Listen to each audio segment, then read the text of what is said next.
couple of days ago was the 10-year anniversary of Kobe's final game, and I feel like now is a great time to go back and look at it with guys like Steph, Katie, and LeBron being in their twilight years of their career, and just to evaluate Kobe's legacy a little bit. As a young adult, I never actually watched this game when it happened, but Kobe was a name that you always knew about even if you didn't watch basketball. Really, only LeBron or Jordan have ever matched that reach outside of the sport. Just looking back at the atmosphere of this game and all the context behind it, I think it is very valid to say that no player will ever go out like this again, and that going out like this epitomizes the career of Kobe Bryant. On November 29th, 2015, Kobe released his now famous poem, Dear Basketball, expressing his love for the game that dates back to his childhood, and how he must now let what he loves go because at this point, his body can no longer handle the grind of the game. And to him, that was okay. And it was the right time for Kobe to retire. His final season as a whole, he averaged just 17.6 points per game, the lowest since his sophomore season, but he did that while shooting less than 36% from the field. Although he had quite a few good games where he scored a good amount of points on decent to good efficiency, a lot of them were just not that, having 11 single-digit scoring games that season. It was clearly the time for him to retire. Now, leading up to his final game, there was some buzz, mostly from Shaq, about Kobe going all out for one last time and giving 50, to which Kobe promptly said no, he can't do it. This 2015-16 Lakers roster had a lot of recognizable names. Guys that were once something or guys that would eventually become something, but few in the middle. Young guns like Jordan Clarkson, D'Angelo Russell, Julius Randle, and Larry Nance Jr., and guys that had already established themselves like Lou Williams, Nick Young, Roy Hibbert, and Ron Artest were all on the roster throughout this season. Despite all those recognizable names, this was easily the worst team in Lakers history. They won just 17 games, a franchise record low and the only time they had won less than 20 games since they arrived in LA. It was the rock bottom of the dark years that the Lakers experienced in between Kobe tearing his Achilles and subsequent broken leg and the arrival of LeBron and a season later Anthony Davis. The team they were facing was the 40-41 Utah Jazz. Now, as Gordon Hayward said, this team was eliminated from playoff contention right before the game started, but I do think some of that same mentality probably ticked over of, we have to win this game. This wasn't just a free win for Kobe to go out and retire. More than that, though, this Jazz team had bludgeoned the Lakers this season, beating them by 27 in January and giving them the worst loss of the season with a 48-point blowout at the end of March. Both of those games, Kobe scored under 10 points. The Lakers also had not won in April, and Kobe was only good in a handful of games since March. While Kobe was an extremely confident person, I do think that when he said he can't give 50, he meant it, because at that point, his body was so broken down that he no longer was a productive NBA player. And sure, he could take every shot in the game, but that wouldn't actually lead to anything. Right? The pregame ceremony began in holy aura. Imagine having Magic freaking Johnson gassing you up before the game, highlighting just how goated you are for the city and franchise. And then imagine you're that same guy and every celebrity in LA is coming out to see you play one last time. But honestly, the game started out how you'd sadly expect it to for this aged legend. He missed his first 5 shots and was scoreless for the first 7-ish minutes of the game. Then something clicked. Firstly, by Anthony Davis. Secondly, green bean machine.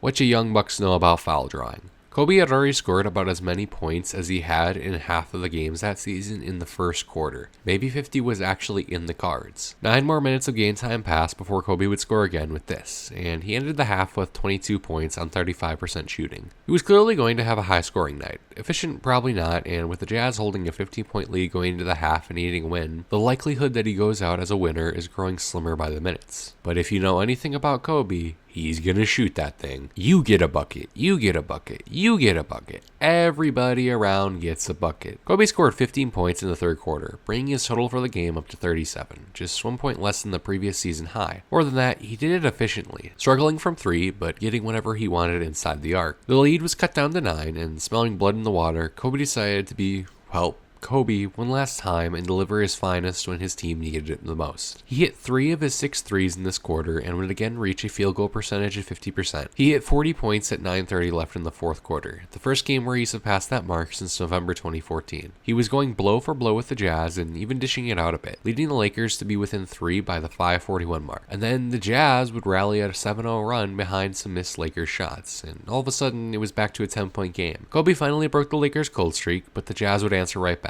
With just a little over 2 minutes left in his career, staring down a 10-point deficit, Kobe gave out one last final hurrah.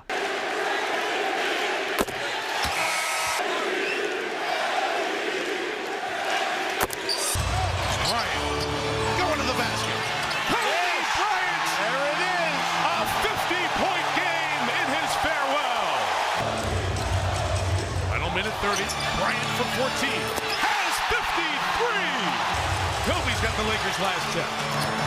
Bryant for three.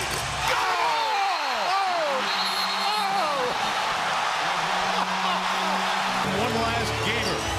Bryant on the move with the jumper. He 58 points in his career.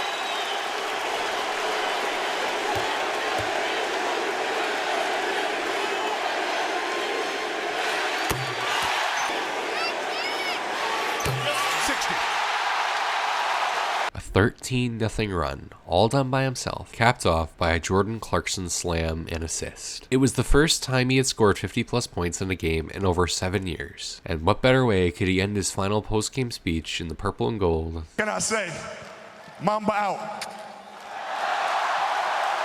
This game was honestly a treat to look back on, and I know some of you feel like you're about to crumble to dust when you read in the title that it was 10 years ago. This game was the epitome of what Kobe Bryant's career was. He had his back against the wall and wasn't supposed to win, yet he managed to grind it out and rake out a win. In a season where he had heaps of flat-out bad games, the last game was anything but that, and nothing about this game was given to him. He had to earn it. As I said in the beginning, looking back, I don't think any player will ever have a game like this again. And I think there are a few reasons for that. One reason that I think this game was so special is because it was a complete anomaly for Kobe at that point in his career. Of course, he took 50 shots, but he was actually rather efficient on that insane amount of volume. He was hitting everything down the stretch and just played so far above the level that he had since he tore his Achilles. It of course helped that the game was close, meaning that Kobe had to take over the game at the end to allow his team to win. Something that I could see happening for another all-time great in their final game, but something that is not guaranteed. The second reason is what Kobe meant to LA is seen by just about no one in today's game. He was their loyal superstar, shut up, that had been there for 20 years. He embodied purple and gold and, as Magic himself said right before the game, was the greatest Laker of all time. Sticking around with a team for 20 years is one thing, but to do it in a market like LA is an entirely different animal. Being one of the 10 or so greatest players of all time on top of that, unheard of outside of Kobe. And the third reason, and in some ways the saddest reason, is that this game didn't mean anything for anything beyond itself. There was nothing to play for at that point. The Lakers weren't going to make the playoffs, and outside of the process 76ers were easily the worst team in the league that season. He had one last game where he could just lay it all out on the floor. His final game was in the regular season, and that helped create the atmosphere where it was all about Kobe. This was the last time you would ever get to see him play, and there is no better way to emphasize that than on a night where the Warriors won 73 games. They were playing second fiddle to a guy on a team that hadn't even won 20. LeBron, KD, and Steph will all get their farewell tours, I'm sure of it, and they'll all be grand, but I just don't see any of them living up to what Kobe's last game was. LeBron just flat out is not going to let himself play on a team that won't allow him to contend for a championship.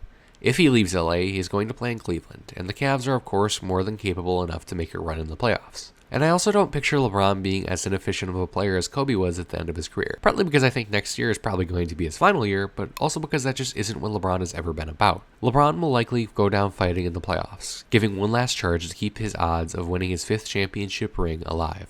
But his regular season finale won't be anything crazy because he still has something else to play for. KD just doesn't have that level of respect, even that LeBron has, let alone Kobe, and I honestly don't envision his farewell game to be anywhere near the magnitude of the other two guys of his era that were mentioned. KD has also never been about super high scoring numbers, but rather an efficient 30. I just don't see his version of laying it all out one last time to be doing what Kobe did. And that efficient 30 is probably how he'll go out. And I imagine similar to LeBron, he isn't going to leave the game in the regular season, but rather the playoffs. And that leaves Steph, and honestly, if there was anyone to match Kobe, it would be him. Steph is as loved in the Bay as Kobe was in LA. He means just as much for the franchise and for the city, and if he stays with the team, he will absolutely be showered with love from the franchise, fellow legends, and the fans when the day comes for him to hang it up. But more than that, because I do think Steph will be a lifelong Warrior, that also means that there is a decent chance that he goes out on a non-playoff team, meaning that in his final game, there will be nothing left for him to play for, except for him to lay it all out there one last time. And seeing the greatest three-point shooter of all time lay it all out there just one last time would certainly be a treat. With all of that said, Kobe's final game will forever live as an embodiment to who he was as a player, and will forever live in NBA immortality as the most special ending possible to one of the most special careers in league history. Thank you all for watching, and if you enjoyed, please consider leaving a like, commenting, and subscribing, as only a small percentage of you are, and please check out this last video where I go over the problems that Giannis finds himself in and how he dug his own grave. Have a great day, everybody.